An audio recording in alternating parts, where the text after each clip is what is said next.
Bienvenue à cette lecture inspirante. Que ces paroles apportent paix, vérité et enrichissement spirituel à votre âme. Bonne écoute.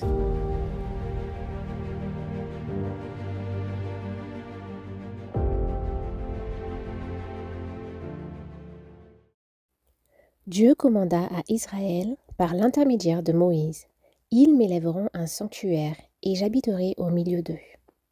Et il habita dans le sanctuaire, au milieu de son peuple. Le symbole de sa présence les accompagna dans tout leur voyage harassant dans le désert. Ainsi le Christ dressa son tabernacle au milieu du campement humain. Il planta sa tente à côté de celle des hommes, afin de demeurer parmi nous et de nous familiariser avec son divin caractère et sa vie. La parole a été faite chair et elle a habité parmi nous, pleine de grâce et de vérité. Et nous avons contemplé sa gloire, une gloire comme celle du Fils unique venu du Père. Dès lors que Jésus est venu habiter parmi nous, nous savons que Dieu connaît nos épreuves et compatit à nos souffrances. Tout fils, toute fille d'Adam, et à même de comprendre que notre Créateur est l'ami des pécheurs. Car en toute doctrine de grâce, en toute promesse de joie, en tout acte d'amour, dans tout ce qui nous attire quand nous méditons sur la vie terrestre du Sauveur, nous voyons Dieu avec nous. Satan transforme la loi d'amour de Dieu en une loi d'égoïsme. Il nous fait croire qu'il est impossible d'obéir à ses préceptes.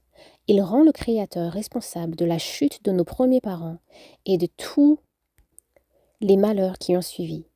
Dieu devient ainsi l'auteur du péché, de la souffrance, de la mort. Jésus devait démasquer cette tromperie. Devenu semblable à nous, il allait donner l'exemple de l'obéissance. Pour cela, il revêtut notre nature et fit nos propres expériences. Aussi devait-il devenir en tout semblable à ses frères. S'il nous fallait subir quelque chose que Jésus n'ait pas eu à supporter, Satan pourrait en tirer argument pour nous montrer que la puissance de Dieu est insuffisante en ce qui nous concerne. C'est pourquoi Jésus a été tenté comme nous à tout égard. Il a enduré toutes les épreuves qui peuvent nous survenir. Il n'a pas fait appel pour lui-même à une puissance qui nous serait refusée. En tant qu'homme, il a fait face à la tentation et l'a vaincu par la force que Dieu lui a donnée. Il dit: « C'est mes délices, ô mon Dieu, de faire ce qui est ton bon plaisir, et ta loi est au-dedans de mes entrailles. » Alors qu'il allait de lieu en lieu, en faisant du bien, guérissant tout ce que Satan affligeait, il donnait à connaître aux hommes le caractère de la loi de Dieu et la nature de son service. Il atteste par sa vie que nous avons aussi la possibilité d'obéir à la loi de Dieu. Ne manquez pas les prochaines lectures de ce livre Jésus-Christ en vous inscrivant à cette chaîne. Que Dieu vous bénisse.